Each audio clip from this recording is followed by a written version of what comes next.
Hello दोस्तों, आप सभी को मेरा नमस्कार। आधुनिकीकरण चैप्टर का पार्ट 2, इसमें हम 10 पॉइंट्स तक पढ़ चुके थे। ये 11 पॉइंट है। जापान में अर्थव्यवस्था का आधुनिकीकरण, कृषि पर कर लगाकर धन इकट्ठा, रेल लाइनों का विकास। यानी जापान में जब अर्थव्यवस्था मॉडर्न बनती जा रही थी तो कृषि पर टैक्स लगाए जा रहे थे। उन्हीं टैक्सेस के द्वारा सरकार धन इकट्ठा कर रही थी, रेल लाइन बिछ रही थी, रेल लाइनों का विकास हो रहा था, टेक्सटाइल इंडस्ट्री की ग्रोथ हो रही थी, यानी वस्त्र उद्योग के लिए बाहर से मशीनों का आयात किया जा रहा था और बहुत सारे मजदूरों को प्रशिक्षित किया जा रहा था।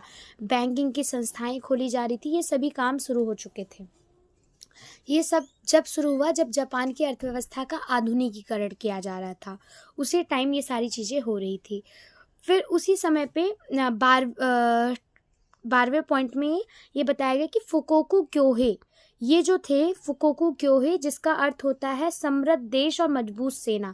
इसका नारा बहुत प्रसिद्ध हुआ कि हमारा देश, इस पे बहुत ज़्यादा जोर दिया गया कि देश समृद्ध होना चाहिए, मजबूत सेना होनी चाहिए। इसी को उनकी भाषा में फुकोकू क्योहे कहते थे। उसका ही मतलब था समृद्ध देश और मजबूत सेना। अमेरिका द्वारा द्वितीय विश्व युद्ध के दौरान युद्ध जल्दी खत्म करने के लिए जापानी शहर, मतलब जब द्वितीय विश्व युद्ध, सेकेंड वर्ल्ड वॉर चल रहा था, तो उस टाइम पे अमेरिका ने ये सोचा कि जल्दी से युद्ध खत्म हो जाए, तो इसीलिए जापान के शहर हिरोशिमा और नागासाकी पर इसने नाभिकीय बम यानी न्यूक्लियर बॉम्ब गिरा दिए। कहाँ पे? जापान के 2 शहर हिरोशिमा और नागासाकी में। फिर उसके बाद ये बहुत बड़ी त्रासदी इससे हुई और इसी वजह से जो जापान है उसने ये घोषणा कर दी कि आज के बाद कभी भी वो हथियारों का इस्तेमाल अपने संविधान में लिख दिया कि कभी भी वो कोशिश करेगा कि बातचीत द्वारा मैटर को सुलझा ले, युद्ध की स्थिति जिसमें शस्त्रों का प्रयोग हो ऐसा वो ना करे। ऐसा उसने ठाना, क्योंकि इससे उसके देश को काफ़ी हानि हुई और आज तक भी वहाँ पे इसके प्रभाव देखे जा सकते हैं। फिर अमेरिकी नियंत्रण के दौरान जापान का विसैन्यीकरण कर दिया गया और एक नया संविधान लागू करा गया। यानी विसैन्यीकरण यानी कि सेना अब कम हो गई और एक नया संविधान वहाँ पे लागू हो गया। फिर भी अपनी भयंकर हार के बावजूद जापान ने, मतलब भाई जो जापान था वो तो हार गया था, बहुत बुरी तरीके से हारा था, तो जापान ने अपनी अर्थव्यवस्था को शीघ्रता यानी बहुत जल्दी से दोबारा से पुनर्निर्माण करना शुरू कर दिया।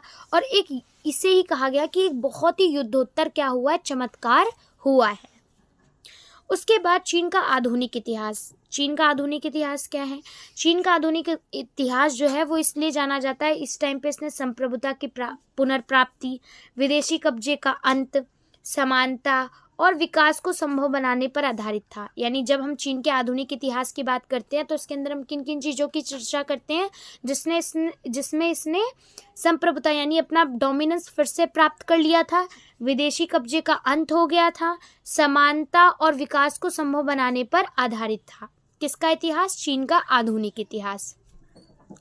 उसके बाद पहला अफीम युद्ध, ये भी चीन का ही पहला अफीम युद्ध, इसकी चर्चा करी गई है। इसमें क्या किया गया? अफीम युद्ध हुआ, ये 1839 से 42 तक इसने सत्ताधारी क्विंग राजवंश को कमजोर किया और सुधार और बदलाव की मांगों को मजबूती दी। किसने? ये चीन के अफीम युद्ध ने। फिर 1911 में मांचू साम्राज्य की समाप्ति के साथ सन यात सेन के लीडरशिप में चीन में गणतंत्र यानी रिपब्लिक की स्थापना हो गई। और सन यात सेन के 3 सिद्धांत उस टाइम पे बड़े फेमस हुए, एक था राष्ट्रवाद, दूसरा गणतंत्र, तीसरा समाजवाद। याद रखना, सन यात सेन के 3 सिद्धांत थे, राष्ट्रवाद, गणतंत्र और समाजवाद। चीन की साम्यवादी पार्टी की इसी समय पे स्थापना हुई, कम्युनिस्ट पार्टी, जो कि आज तक है चीन में, 1921 में।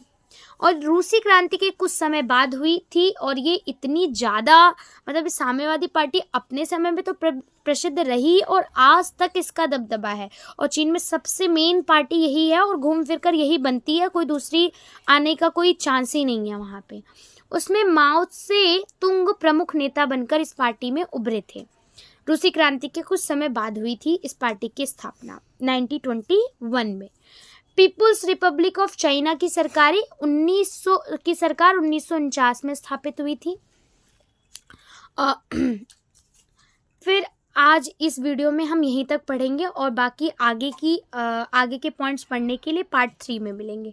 धन्यवाद।